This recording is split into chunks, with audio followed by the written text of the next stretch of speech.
This podcast is brought to you by Most Valuable Podcasts, leading the league in podcasting entertainment.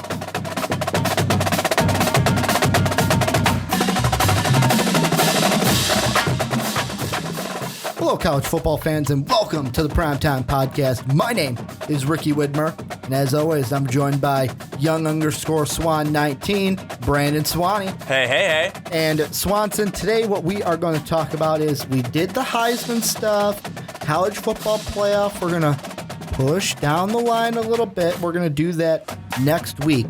But the big thing we're going to talk about here is I found an article on ESPN.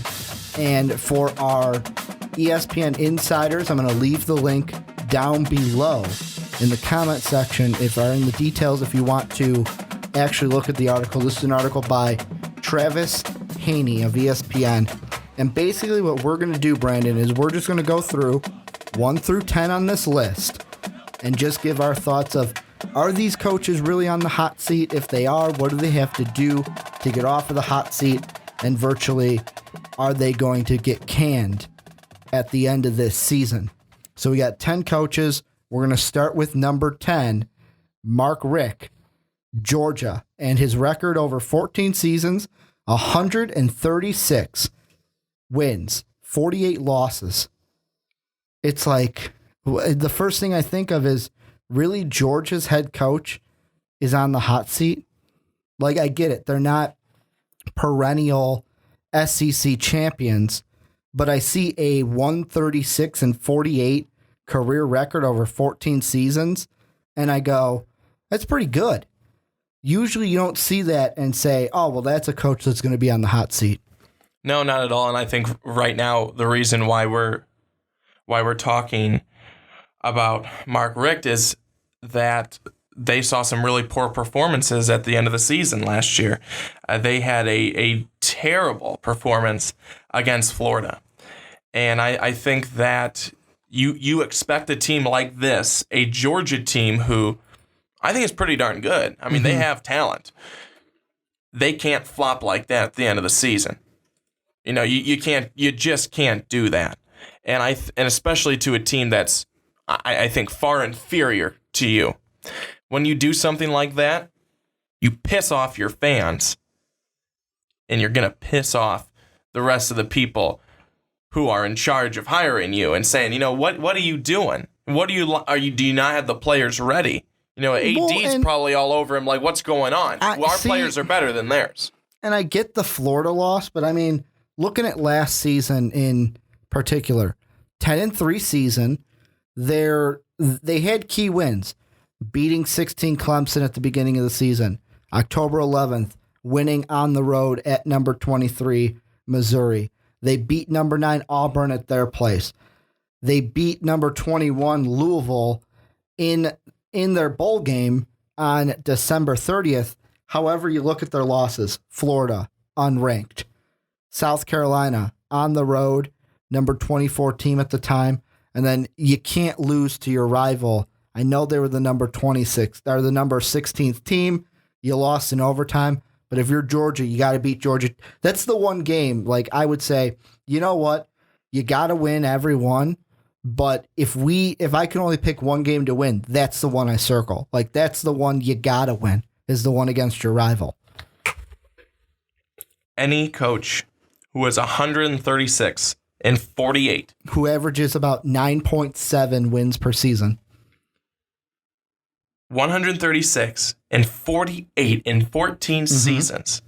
We shouldn't even be talking about this guy in the hot No, we seat. shouldn't. There's no way we should be.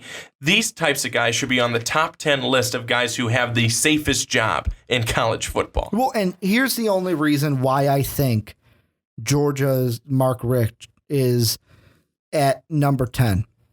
It's because you don't want to get where where you're complacent as a fan base, where it's like, okay, 9 wins is enough. Okay, that's good. We don't have to win the SEC. It gets to a point, especially when you're in the SEC, if you're not competing for that SEC title game each and every year, your fan base and, like you said, your AD are probably like, yo, man, what's up? Because it's got to be you at this point. Yeah, they probably are. And those losses at the end of the season and poor losses, that brings up a lot of tension. That brings up a lot of distaste, I think, in people's mouths. And they're wondering, again, like I said before, you know what's going on here? We have a far superior program. We have stud guys. We should win these games. Well, and I mean, you look at it, and last year's standings, they beat Florida or they beat the Gamecocks. They'd be tied with Missouri, and because of their win over Missouri, they would have won their side of the SEC. They would have played Alabama instead of Mizzou.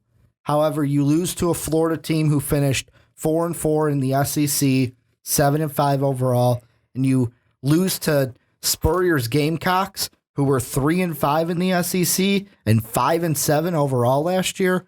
That's why I think Mark Rich on this article is number 10 on the hot seat, because you can't lose to those teams. Virtually, you should have beaten both of those teams. Didn't even need the tiebreaker against Missouri.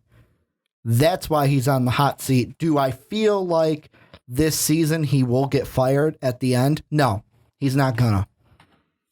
He's not gonna. And I mean, I don't think that you disagree with me.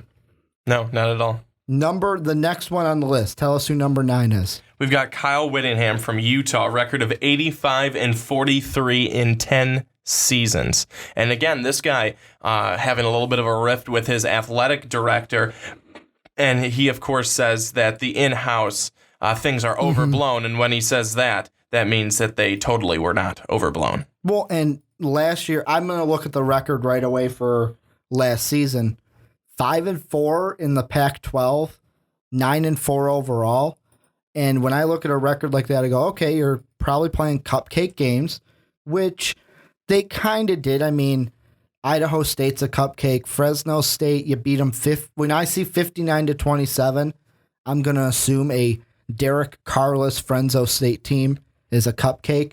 Yeah, you got a big win over Michigan, but last year wasn't a big win over Michigan because Michigan was kind of on the decline. And then other than that, their only non-conference win came in their bowl game. However, they lose Pac-12 conference game number 1 to Washington State. They lose to Arizona State in overtime, Oregon in overtime, or Oregon in regulation, Arizona, and they should have lost maybe to Oregon State and Stanford. They needed double overtime to beat both those teams. Whenever, and again, I said this before, but whenever you see a team, a coach that has a winning record, especially of 85-43. Not as impressive as Rich. But you know what that reminds me of in the NFL? Lovie Smith. You have a winning record. Complacency. You're just ready to be better than what you have been the last couple of years. And that's the problem, I think, with a lot of these guys, is that they continue to get 8 wins and that they're in the middle of the pack and they're not looking bad and they're above 500, but they're not impressing at the level that they should be or are expected to be. And that's why he falls here at number 9. See, and I look at, they have on this article some hot seat turning point games. And the 3 that they have listed for Whittingham, September 3rd, game 1 of the season against Michigan. You have to win that game. Like I said last year, it was Brady Hoke last year. That was his last season, right? Then Harbaugh took over. Brady Hoke was on the way out. That Michigan team was god-awful. So you kind of beat a cupcake team, even though it was a Power 5 conference team. This year, Jim Harbaugh has that team already looking a lot different. So I should say Michigan's the favorite in that. They're the favorite in that game. So you have to win that one. Then they have October 10th versus Cal. To me, I'm like, okay, that's probably a game you should win. That's why it's a turning point game. But then Colorado on November 28th. And I can see that because same part of the season last year, you only beat them by 4.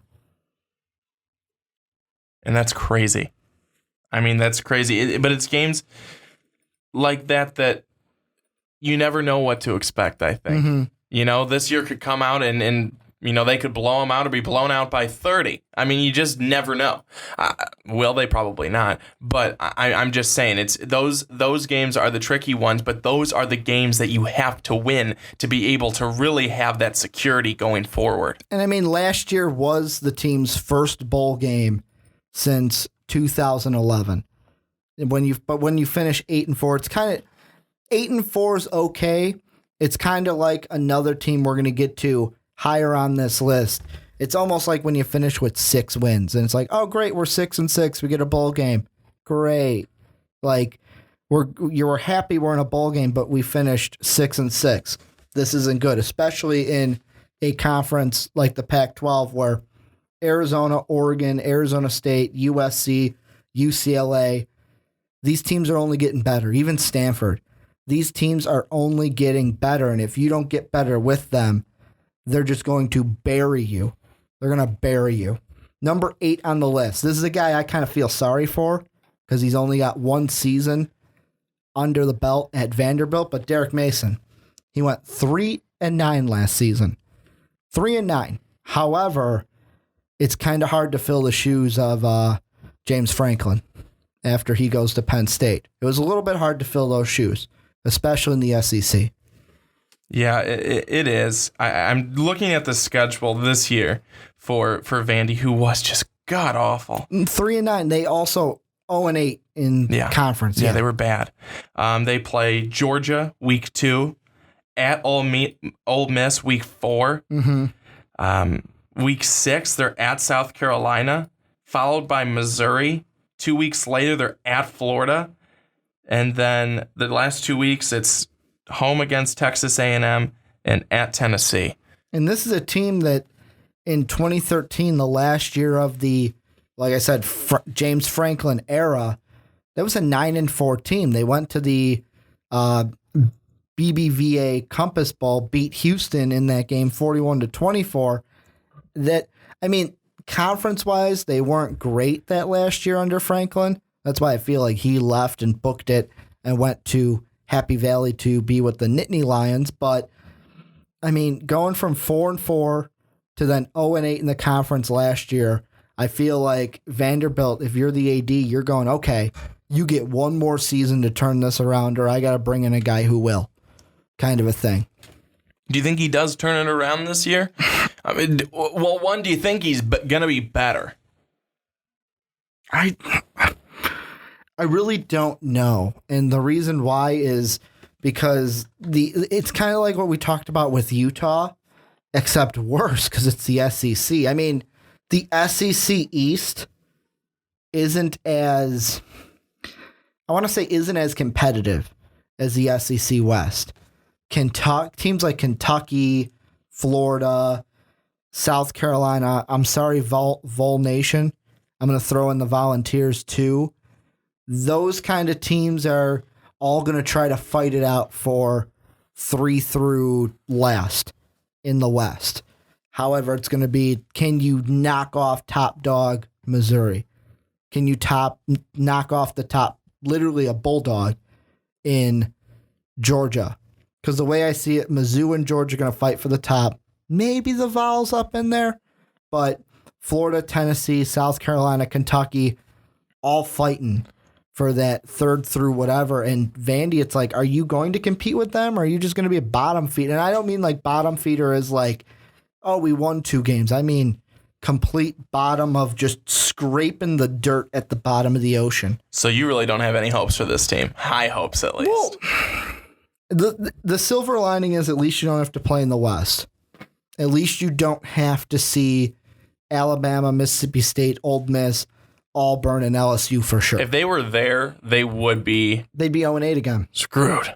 I mean, the only teams from that side of the conference that they get to see, Ole Miss, who quarterback question. So, I mean, that's a favor. I mean, they're not going to have Bo Wallace, but I still feel like it's going to be whatever. I think they'll still be good. And then Texas A&M, who Texas A&M hasn't been a favorite either. Last year, Texas A&M was 3-5 in the conference. Yeah.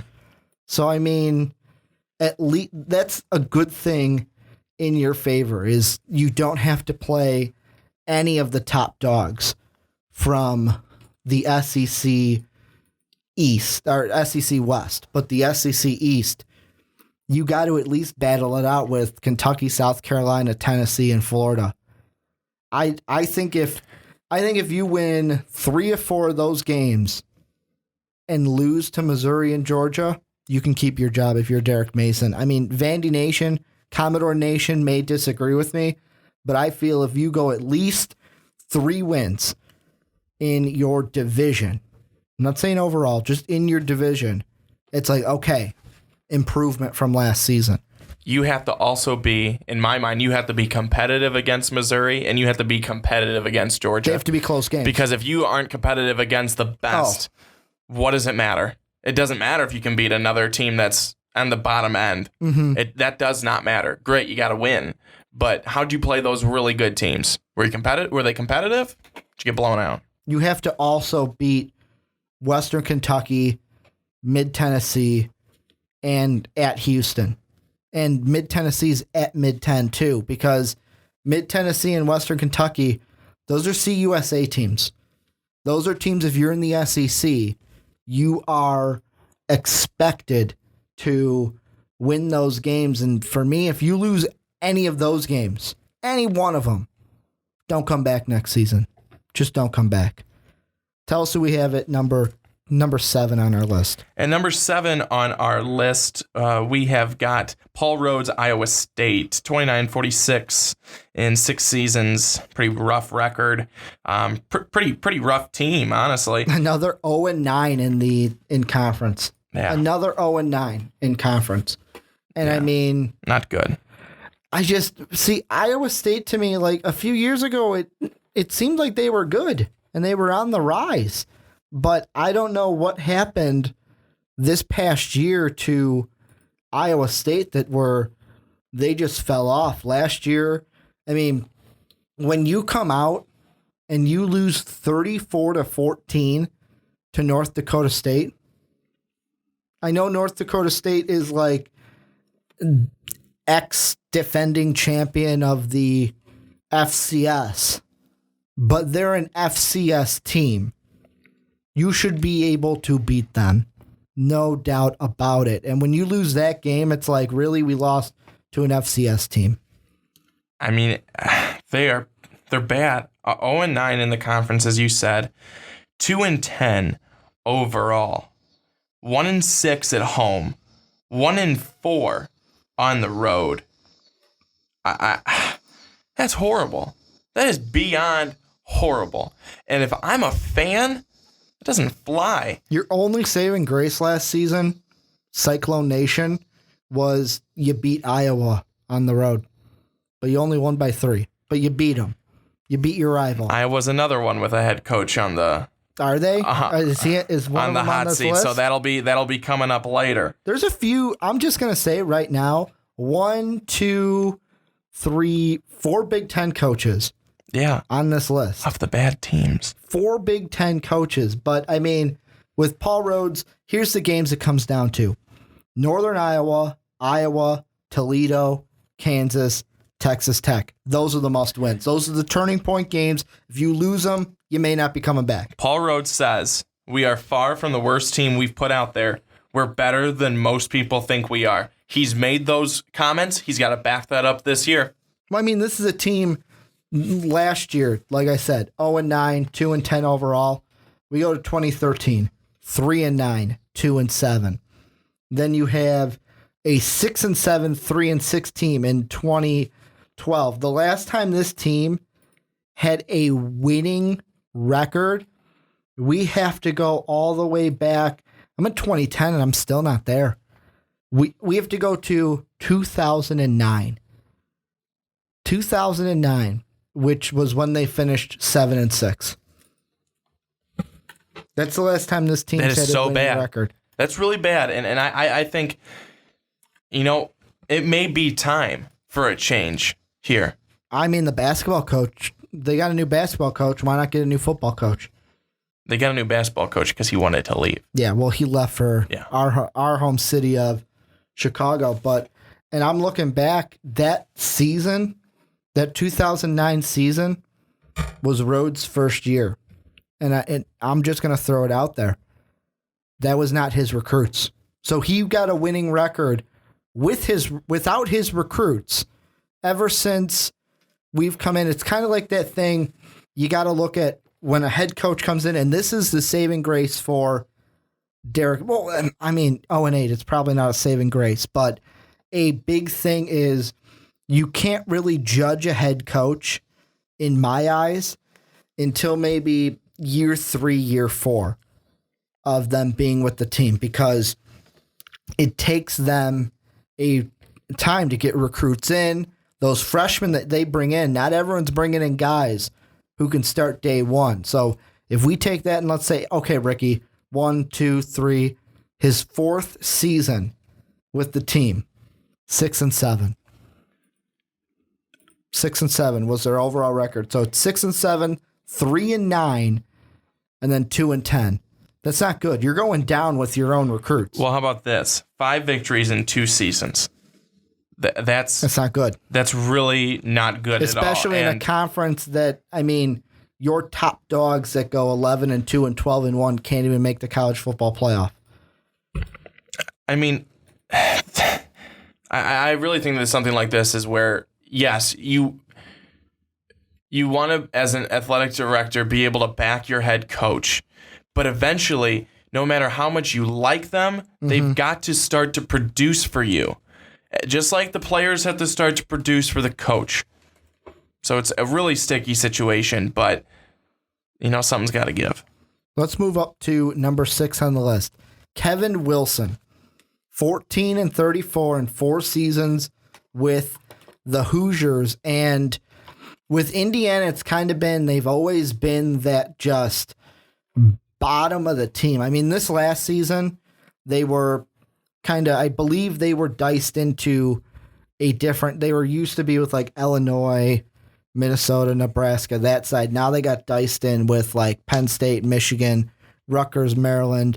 Because when Rutgers and Maryland come in, they change the conferences and are the divisions and how that would work. But 1-7 last year, 4-8 overall, and Indiana to me has shown flashes of a team that could do well. Last year, they had that game against Missouri on the road where they won, and you go, wow, this team can actually win. Then they hit conference play, and it's like Iowa, Michigan State, Michigan they lost. Penn State, Rutgers, Ohio State, lost. Yeah, they beat Purdue, the in-state rival, but you're not competing with your own division. You're not competing with them. And I mean, if we go back to Kevin Wilson's first year, he started out 1-11, winless in the Big 12 or Big 10. Then 4-8, a better season, 2-6. So it's like, okay, we see improvement. Then 5-7, 3-6, or 3-5, and 13-14. That was our big one coming into last season. I'm like, the Hoosiers are on the up and up. They're coming up. And then you got 4-8, 1-7, and you just completely fall off. And part of me doesn't want to use this as an excuse, but how much is it the shifting of divisions? Because last year was the first time we saw the East-West divisions, not I believe it was leaders and legends. I don't think that's much. I think that would be just an excuse to be able to throw out there. I think that right now this team is a team that defense is killing them. Defense is killing them. I mean, if you look at just this span of games from Saturday, September 13th to Saturday, October 18th, 45-42 in a loss. Then 37-15 in a loss. 45-29 in a loss. 56-17 in a loss. I mean, in their wins, they put up 31 points, 49 points, 28 points. But, I mean, again, a couple of losses. 45 points they allowed. 42 and 34. They allow way too many points, and then they're not being able to score enough in those games because, I mean, they're scoring 23 points, 27 points, which could get you a win a lot of the time, but when you have no defense and they're giving up about 50 points in the losses, that's not going to be good. So that's one thing that Indiana, if Indiana wants to be good, they have got to find a defense, because offense, there. Defense, it's nowhere to be found. I don't know. Part of me wants to. I know when this is 4 seasons in, this is what I said. This is the part where you can really start to judge a head coach and what he's doing. But here's the one thing I want to bring up about, and I'm going to harp on the divisions thing again. And the reason why I'm going to say that is when they were in the leaders, this is before Maryland and Rutgers came in. So post 2000 or pre 2014, here was their conference: Illinois, Ohio State, Penn State, Purdue, Wisconsin. You could almost guarantee every single year win over Illinois, win over Purdue. Yeah, Ohio State was tough. Purdue or Penn State was tough. Wisconsin was tough. Now they get put into a division where they keep Penn State and Ohio State, and you add teams like Michigan State, who before this last season was always battling Ohio State or Wisconsin for the Big Ten title game. You add in a team like Maryland, the new dog.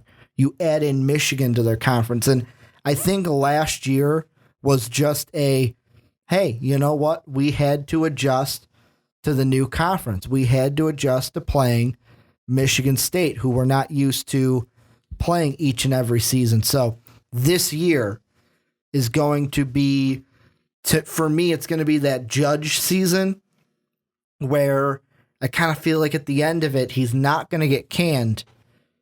Next year, we're having the same talk, and he will get canned. Are you saying that they had to make an adjustment to play at Michigan State? Are you saying that they had to make an adjustment to play a good team? Is that what you're saying? They had to make an adjustment to play a good team. You should already know that you're going to have to play good teams. No. That's another excuse, Richard. Wait, I'm not saying an adjust to play a good team. I'm just trying to benefit of the doubt. You don't get to play cupcake teams like Illinois, Purdue. Well, you play Purdue, but not Illinois. Give Illinois a cupcake team and they'll lose. That's what I'm saying. You take them off the list.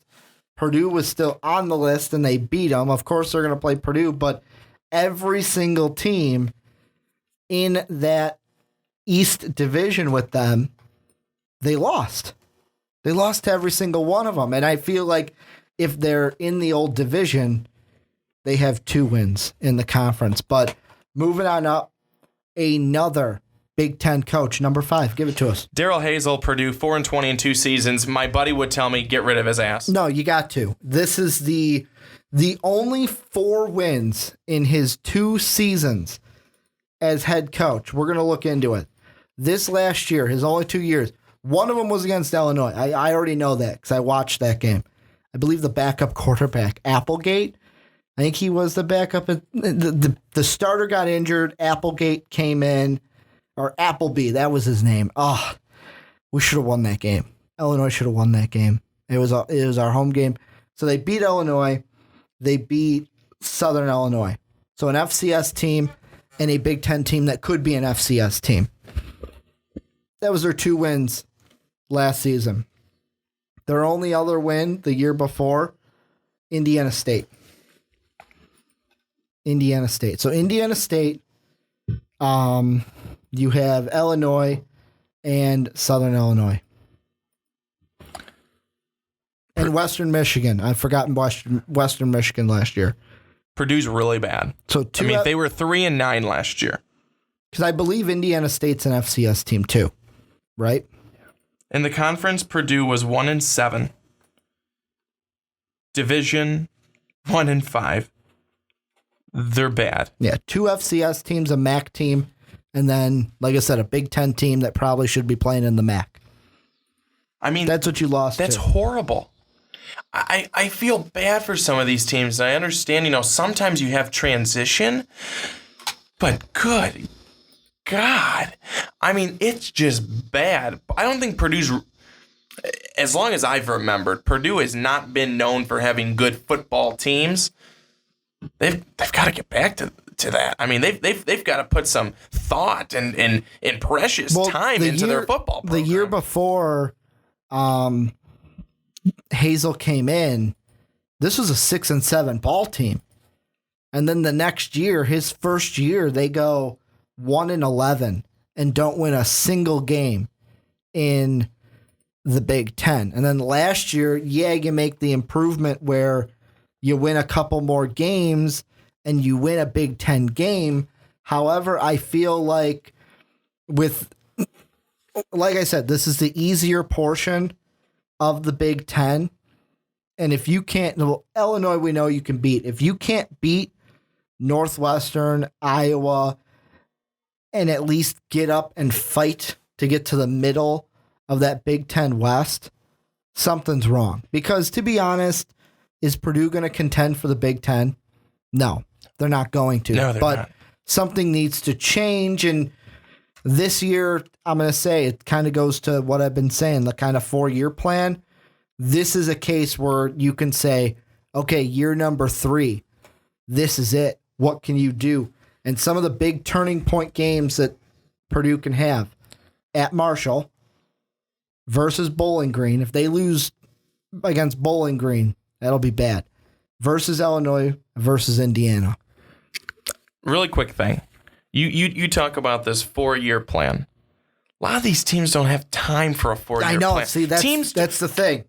Players don't want to be in some crap 4-year plan. They've got 4 years to play.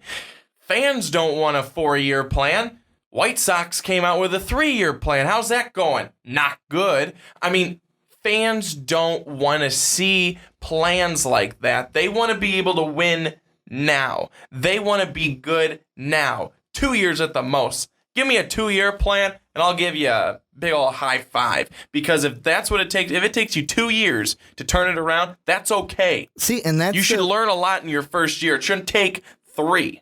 See, that's the big thing, though, where you say, and I feel like it's all about the kind of just society we're in right now. Everything with social media, where especially Twitter's a big one. I can go onto my computer at any time. I could even pick up my phone and swipe to the right, unlock it, and then go, okay, what can I look up on Twitter? And I'm doing a social experiment right now, folks. The top thing at my feed is, let's see, something about DeMarcus Cousins, where they're in favor of trading DeMarcus Cousins. Boom. I get this information immediately at my fingertips. I also have something from Sports Illustrated where a 5-star recruit picked Alabama in basketball. That's actually a surprise for basketball. I have that at my fingertips. That kind of influences, like what you were saying, where fan bases want, okay, your coach, you're coming in. We want to see immediate success. We don't want to wait for a team to be good. But, however, when you're Purdue, let's say you get rid of Hazel, the next coach that comes in, and this may sound like an excuse, but I'm only saying it because I've had to deal with this with my own stupid team in Champaign, Illinois, where you go after these recruits, and if they want to come to the Midwest, they're going to go to a place like Michigan or Ohio State. And if they don't want to come to the Midwest, they're going to the SEC. They're going to places like USC, the places that have this winning tradition. So it's kind of a catch-22. You got to win games to get these recruits, but you need these recruits to win games. I agree. And I think that if you get rid of a guy like Hazel now, you bring in somebody else. What are the fans wanting? Turn it around like that. You better turn around like that, or else we want you out too. And we're gonna get to more of this when we get to the guy who's at number 2 on this list. A little bit of a tease. I don't agree with him being at number 2. Really quick, where do you think he should be? Number 1. Good. Okay, good. We're in agreement there. But number 3, Mike London, Virginia. Number 4, thank you, Brandon. Mike London, Virginia, 23-38 over 5 seasons, with the Cavaliers. And some of the big turning point games this season: at home against Boise State, at Pitt, at Miami, versus Duke, versus Virginia Tech. You know what his problem is? He's coaching the wrong Cavaliers. He's got to go to Cleveland. He's got to go to Cleveland. If you want to be able to win, you can go to Cleveland and coach, because you really won't be coaching. You'll be getting paid to have LeBron do it for you. But Mike London, Virginia, they've got some big games for him to be able to win. It's funny because in the article it says that if you look at the schedule, it's like someone actually wants to get rid of this guy. Mm-hmm. That's tough. That's tough. I mean, when you have a tough schedule like that and you're already on the hot seat, I mean, that is hard. And I'm not a Cavalier fan, but maybe at the same time, he kind of knows that he's on the hot seat. So he may be saying, screw it. We're going to put a little bit of a harder schedule in front of us non-conference wise so that I can prove that this team can win and boom, save my job. Because here's been his kind of breakdown in the 5 seasons. 2010, 4-8 season, 1 win in conference. Then you have 2011, 8-5, go to a bowl game, lose to Auburn, 5-3 in the conference. How about this? Is that last year he improved. He went to 5 wins. 4 wins in 2013, 2-10 in 13. All 7 losses were to bowl-bound teams, and 5 by single digits. And it doesn't mean anything because they still lost, but to me, it does mean a lot to be able to play a close game. That means you're almost there. So maybe this year is maybe going to be a turnaround. And if it's not, he's gone. Well, and I mean, I look at the schedule. UCLA, you played close at your place. However, you got to play them on the road. Good thing for you, though, Brett Hundley's not playing that game. No kidding. Notre Dame, Everett Golson ain't playing that game. You have Boise State will be a tough one. I say tough one because if he loses that game, it'll hurt more than it'll help if he wins. Pitt, Syracuse, I can see them maybe winning the Pitt game. They'll win the Syracuse game. Here are the games you have to win: Georgia Tech, Miami of Florida, Duke, Virginia Tech. Because Miami of Florida, that's also a coach who's on the hot seat. He's on this list somewhere. Al Golden is on this list somewhere. A little spoiler alert. He's on this list somewhere. So I'm kind of surprised Mike London is a little bit at number 4. I would put Hazel above him, Paul Rhodes above him. I feel like Virginia has the talent. They just got to win the games. Like you said, a lot of close games last year. And when I see a close score, the first thing I think of is the ball bounced one way. And if it bounces the other way, you get the W.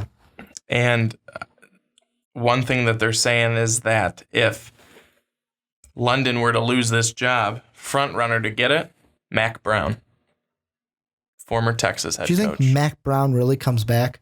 I'm just saying. Those are the rumblings. Do you think he'd come back, though? I don't know. How about number 3? How about number 3? Kirk Ferentz from Iowa. Again, this is a guy that's been with his team He's been around forever. He's been around forever.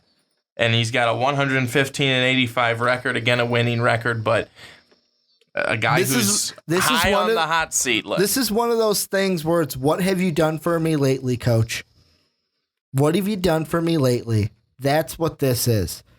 Because Iowa lately in the Big Ten has kind of been that, well, we can't beat Nebraska, we can't beat Wisconsin, we're just going to not go anywhere kind of a thing. I usually don't have high hopes for Iowa, but one of these years they've got to turn it around. Well, I mean, this was a team that in 2013 in the Big Ten, I want to say it was Legends division, they were 5-3, 8-5, only behind the 8-0 and 13-1 Michigan State Spartans. And then just you come around, boom, 2014, you shift the conferences 4-4, 7-6. Yeah, I think that when you take a look at the big teams that he'll be playing, some of the big games. So he's got Iowa State, Pitt, Northwestern, Minnesota, Nebraska. Out of those, which ones do you see as being tough? And what would be the record out of those games? Give me them again. Okay, Iowa State. I will say it's at Iowa State. I'm going to give it to the Cyclones. All right, 0-1 versus Pitt. Pitt, I believe, if I'm not mistaken, new head coach. I'll give it to the Hawkeyes. All right, 1-1. Then October 17th on the road at Northwestern. Oh, that's a win for the Hawkeyes, no doubt. 2-1, and you hate Northwestern. Yeah, that's no doubt. November 14th, home against the Golden Gophers. Oh, giving it to the Gophers all day. 3-1. November 27th on the road. No, not 3-1. I gave it to the Gophers. Oh, pardon me. Okay, yeah. Sorry. So they're 2-2, and then at Nebraska. See, that game is going to be interesting because Nebraska is a new head coach. Amir Abdullah's, they don't have that strong run game. Well, no. I mean, they could have X, Y, and Z running back come up kind of like they do in Georgia and just have it. But see, the Amir Abdullah question mark to me, and new head coach, I want to say his last name's Riley, came over from Oregon State. And then if that black shirt defense for Husker Nation can stand tall, it's at Nebraska.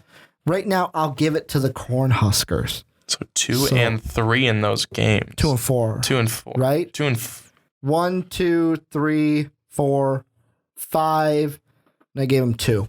So 2-4.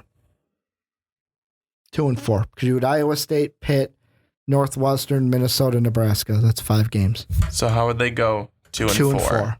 How would they go 2-4? 2-3. And Brandon was right yet again. No, 2-3. They go 2-3 in those games, and I mean, they'll beat Illinois. It pains me to say, but they'll beat Illinois if that's a consolation prize for your Hawkeye Nation. I mean, is that a consolation prize that you can beat? It's a consolation prize for literally no one. Let's get to number 2 because I could talk for this on days. I'm going to go ahead and say it. Tim Beckman, Illinois, 12-25 in 3 seasons with Illinois. I don't know why he wasn't fired last season. Well, I know why he wasn't fired last season. Because we made a goddamn bowl game. That's why he wasn't fired. If we don't make that bowl game, Tim Beckman doesn't have a job in Champaign. Yeah, but you just had to beat Northwestern at the end of the season, didn't you? We had to. Well, Northwestern, they're a piece of shit team. So, I mean, they're not going anywhere. But this is going to be the most important season for Tim Beckman. And the reason being everything. We talked about it earlier this year. I want to say on our first podcast, at the very end of it, I want to say that was the Everett Golson podcast, where all the mistreating of former players, how Beckman just is just a terrible person towards these guys. And that's the word that came out from former players. And something needs to happen positively because of everything that's been negative this offseason. And I'll be honest, I don't know. I'm an Illinois fan. I'm very skeptic for this season. Last year I had high hopes. This year, I don't know how to feel because the big thing, I know I give you my 4-year plan, that 4-year, okay, you can start to judge a head coach starting with year 3 and the year 4 for sure. The one thing that Tim Beckman had to do, and if last season's any kind of show of this, is he had to change the culture at Illinois from the Zucker. He had to recruit a lot of JUCO players, guys that'll have quicker turnarounds where sitting out a season, then they get into the system, or JUCO guys that come right into the season. And last year we saw, okay, this was the first season with mostly Tim Beckman recruits, we got a 6-win season. Tim Beckman needs at least 6 wins this season if he wants to keep his job. He needs another bowl game. We don't go to a bowl game, he should lose his job. Does he get the 6? Kent State's a win. Western Illinois is a win. North Carolina is a loss, but maybe we can upset them. Maybe, but it's a loss. Mid Tennessee is a win. Nebraska's a loss. Iowa, I'll come back to Iowa. Wisconsin's a loss. Penn State is a loss. Purdue, I'll come back to. Ohio State's a loss.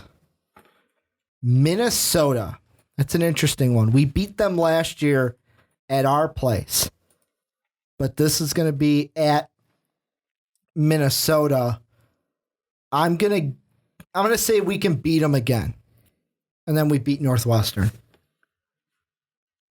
So we're sitting there 5-5. Currently sitting at 5-5. You need to come back to Iowa and Purdue. See, and here's the thing: Purdue we should have beaten last season. That's it. That was at home. I'm going to give us the win over Purdue. So you're saying 6 wins? We'll probably go worst case scenario. Well, here's the thing. I'm actually going to say 5 wins. Oh, okay. The reason being is I forgot one key fact. Mikey Dudek, our star freshman receiver from last season, is going to miss at least, I want to say, the first, 5 games. Best case scenario, he's coming back. I want to say it's at Iowa. So he's missing the first 5 games of the season because he tore his ACL earlier in the spring or earlier in the offseason. So that's a huge loss for us. He was our number 1 receiver last year, broke Aurelius Ben's freshman receiving record. Yeah, you don't even remember that Ben was a Fighting Illini, do you? Yeah, I do. Do you? I remember Aurelius Ben. Didn't quite make it in the NFL. Great freshman season. He's going to be gone the first one. It depends on what Wes Lunt can do, what the recruits from Beckman does. I'm saying 5-win season, Beckman gets canned. Well, I think that this guy probably should be gone already. I think he should be the number 1 guy on the hot seat. He's not promoting anything positive. Illinois needs positive things around their program, around their he does. Okay, you go ahead and talk, Ricky. Go ahead. I didn't say it didn't fucking matter. The one thing I have to throw out when you say the positivity thing to the media, like whenever Beckman speaks at press conferences, I just love the guy. He makes you fall in love with him. How he preaches how we're one big family and bringing in recruits to be part of the Illini family and just the culture that we're building here at Illinois. But that isn't translating to wins. Last year it did, but can it this year? Well, it's like so many people who can talk really well, but does that translate to leadership? No. Was that a Donald Trump reference? He can't even speak that well. I'll leave it out there. That wasn't a Donald Trump reference. It's an Obama reference. I mean, maybe or maybe not. But what I'm saying is that, you need positive things. You need positive things to be going on for your team. And if behind the scenes it's not positive, what's being produced on the field isn't positive, you get rid of it. You get rid of the negativity. You get rid of the negatives. You bring in something new. You sometimes have to get rid of the trash and bring in something good. You just got to do it. I'm saying if he does not go to a bowl game, he's getting fired. And the main if nothing with the mistreating of former players happened this offseason, I may say, okay, he'll get surprisingly one more shot. But if he doesn't go to a bowl game, if he may go to a bowl game and they may can him.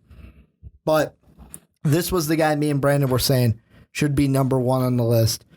Give me number one on the list, Brandon. Number one on the list, Al Golden from Miami.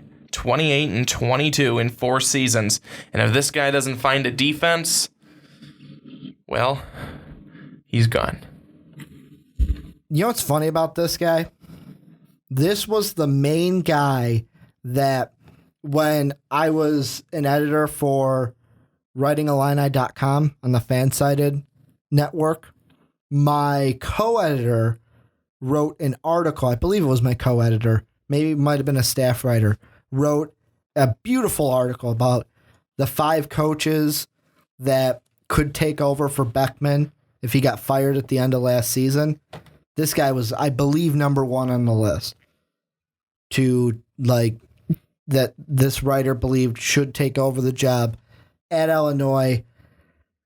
The thing about Miami, and this is maybe me being a 90s baby, but when I think of the U, I think of the 30 for 30 U. Yes, I think of the film that I saw as kids on ESPN Classic of the Schnellenberger days and the Jimmy Johnson days, and then coming out into our childhood, more so me than you, because I know I've got 3 years on you. Yeah, you're old. But that second U team with Ray Lewis, Ed Reed, who was the tight end? Greg Olson.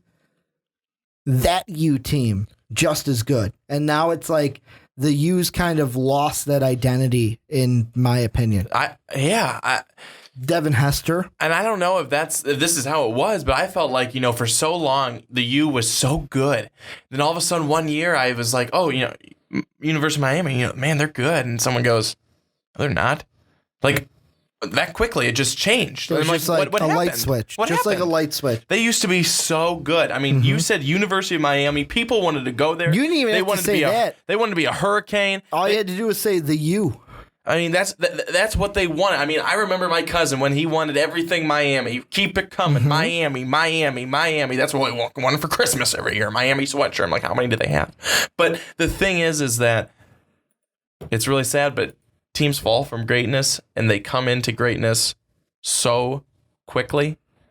I mean, a team can fall from greatness so quickly. They can also find it so quickly. It's the old Miami. Yeah, it was. And then you also had the old Miami Notre Dame matches where they used to call them the Catholics versus the Convicts. That's what they used to call that game. Because I remember 2010, the year before Al Golden took over, we had on the radio station where we broadcasted college, old buddy, who was a Notre Dame fan. They played in the Sun Bowl against Miami of Florida. Was all talking about that's the Catholics versus the Convicts again. But since Al Golden took over, 6-6 season, 3-5 in conference. Then you have a 7-5 season with 5 wins in conference, 9-4 in 2013, 5-3 in the conference. And then last year, 6-7. So to me, this is, and I don't know why he's number one. I mean, I think it's because he lost his final 4 games to finish 6-7. It wasn't like a gradual throughout the year 6-7. It was you're doing all right and then you screwed up 6-7. I will say though, just in defense, one of those games you were playing Famous Jameis. I know you lost. Okay, wait, no. You mean the pregnant man? Wait. I cannot give you that game because now I just thought to myself, you should have fucking won that game and you didn't. Nope, never mind. My excuse is null and void. Null and void. As most of yours are. Cause I remember, it just popped into my head how angry I was at that game because Florida State should have lost. They should have lost. It was stupid turnovers late in that game. Miami of Florida was up 26-20 in the fourth quarter, and they were even up 26-23. And I'm like, okay, all we got to do is go down there and score, and we couldn't. And I say we because I wanted Florida State to lose every game last season. Ricky was actually on the team for a game last year. That was it. If if someone was playing Florida State, I was their biggest fan that week because I hate Jameis Winston. Well, now you don't have to root against Florida State anymore. I was so happy that Minnesota beat him in the first preseason game. Were you happy that he threw an interception too? Oh, totally, because he looked so much worse than Marcus Mariota. But do you think Al Golden loses his job? No, because I think they turn it around. How many wins do they get this season? I'm gonna. You know what? Because they're not in our top 25, so you can say that. Let me be ballsy and say that they go in to get 9. 9? Yeah, it's a bold prediction Monday. I'm trying to look here. Is Bethune-Cookman, is that an NAIA team or is that an FCS team? I think they're an FCS team. Yeah, I don't think it's NAIA. Yeah, they are.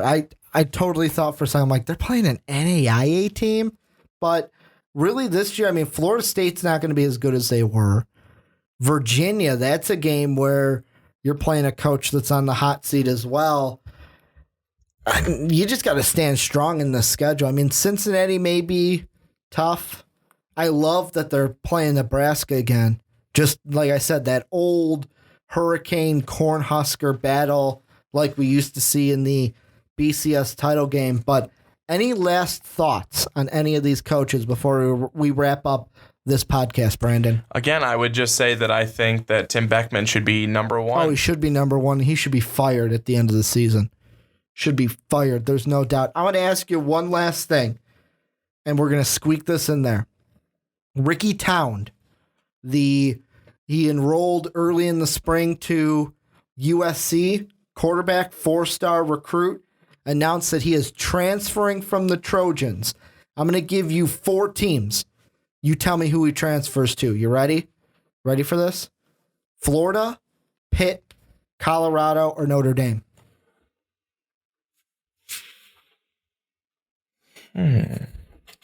He would be a freshman this season, so he'd have to sit. I'm assuming he'd have to sit out this season. Notre Dame. On the article I'm looking at, that's the long shot. The obvious choice they think is Florida, but wouldn't that be something? A kid that wants to play quarterback for the Trojans says, "Oh well, Everett Golson's not there. I'll go play for Brian Kelly and the Fighting Irish." Yeah. But that is going to do it for the Primetime Podcast this week. We kind of did a flip side thing. We gave you a shorter podcast last week. We gave you a little bit of a longer one this week. I want to thank you guys for checking out this podcast. You can follow me at Ricky Widmer. Brandon is at young_swan19. Most Valuable Podcast is at Most Valuable Pod. I want you guys to check out all our other podcasts and videos. If you like this video, this podcast, hit the like button. If you loved it, hit the sub button. Make sure to get your MVP t-shirt down below in the description. Thank you again for checking out this podcast. And as always, have a good day, everybody. Thank you for listening to this MVP podcast. Follow us on Twitter at Most Valuable Pod for more great podcasts.